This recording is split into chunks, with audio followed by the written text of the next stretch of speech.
uffanni isin uffattan kuni hagam baasaa gatiin isaa hagamii jennaani gatii meeqana jettanii turtanii achirratti amma dheengadde dhiyoo kana masii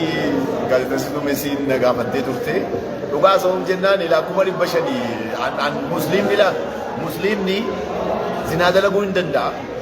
waa biraa gochuu hin danda'a haraama wayii gochuu danda'a toobatee moo rabbitti deebi'aadha garuu musliimiin sobuu miti shaakii kana kino hadiisa abboon bayitaa yoo ta'u hadiisa nu kare musliimiin sobuu kanaaf jennaan namoonni baay'een koomentii irratti soba jechaa turtanii garuu guyyaa sana sa'aan uffadhee ture kunillee kabiraati kun amma daa'imanii qaba sarratti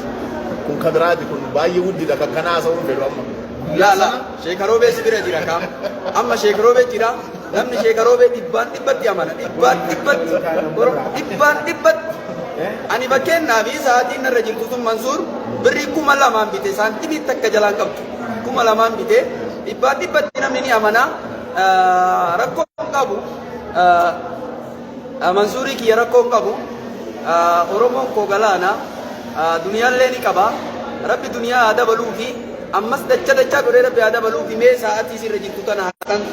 jaalala Oromummaatu waliin nu fide keessattuu islaamummaa takka waliin qabna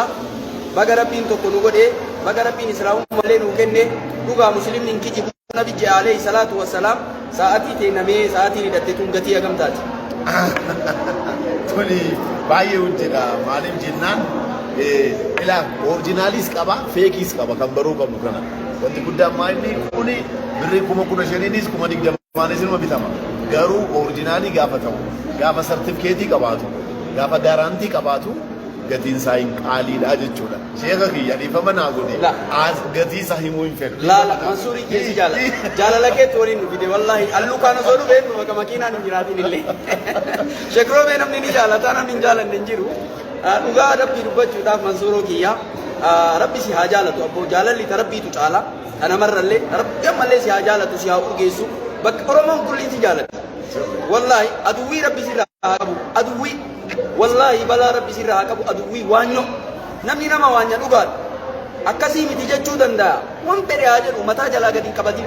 nuti nama akkanaa kana barbaanna jegna barbaanna wallahi rabbi si haa dabalu amma uffadhu bareedii deemi amma gatii kana mee nutti rakkoon qabu Mansuuroo kiyya si qabe jaalala komentara dabarreessa ani himuun fedhu maaliif jennaan anas si gaafatee bara Mansuuroo gaazexeessaan osoo si gaafattee Assalamu alaikum warahmatullahi wabarakatuh kuno sheeka roobee wajjin wal agarree jirra waliin jirra gaa salaata jumaa waliin salaanna laaqana waliin nyaanna waliin turra waa tokko waliin haasofna akkamittiin immoo waa tokko dalaguu dandeenya akkamiin immoo waa tokko jijjiiruu dandeenya jedhu inshallah gaa waliin mari'anna miti sheeka roobee akkana komantu na konko no aku betul deh ayat akka sirriidha sheeka roobee haadha manaa meeqa qaba garuu gaafii na gaafatanii jiranii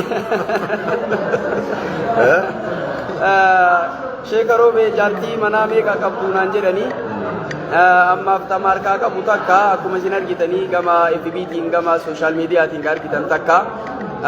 tana jaalala Oromootiif jecha manatti gatee haadhatii illee manatti gatee nama kiyyaan wal baradhaa nama kiyyatti dhufaa lafatii illee na barsiisanii nama kiyyaallee wal barsiisan jedhee dhufee kanaaf obbo Mansuur illee wal argee jira inshallah gammachuu hedduun na dhagaame dhugaa rabbii dubbachuu warra akka Mubaarak Musammaa Aslii warri Sheeyamiin biroo fa'aa martuu kinoo gammachuu hedduutu na dhagaame Mansuuriin argee jira jechuun inni barbaade akkana Mansuurii kiyyaamaaf jaartii takka argaa qaba. Tokko qofa qabda? Naam. Egaa tokko namni qabu hiyyeessa jedhama shari'aadhaan ishee kanaaf jennaan sheeka roobee hiyyeessaa jechuudha ammaaf. Nuti inshallah tokkollee hin qabnu garuu yaadni keenya furfuuchuudha. Maaliif jennaan egaa haati manaa keessanis dhagahaa jirti taanaan dhiifama nu qabooti. Kun shari'aadha, kun hadiisuma, kun waan rabbi heeyyame gadi ta'ee fi angaruu sheeka roobee ani biyya biraa biyya arabaa jiraatan se'a malee baalee fa'aa jirtan se'a. Naam sirriidha. Nama hedduutu akkasidha. Nama hedduu akkas naan jedha wallahi biyya arabaa jiraachuu beekuun baree amma wanaallu sin argaa. Baay'een si dinqisiifadha. Sooshaal miidiyaa kee hunda fooloo nan godha. biyya malee Turkiin hin jirre keessatti akkasiin rakkataa namaaf barumsa dabarsaa turre ammaaf ammoo Oromoo saba keenya bal'aadhaan walitti baanee jirra ajii baranaallee namuma tokkotu nu cufee atubaanuu rabbi barakaa isaa godhu Muktaar nama jedhamu cufee jira achiin Jarmanii illee nawaamanii jiranii namuma keenyatu nawaame achiin Kaayiroo Mubaarak Musammaa baa nawaamte ta'an jiru jechuu barbaade jaartiin takka haguma lagizee maaf lagizee maaf malee dabalamu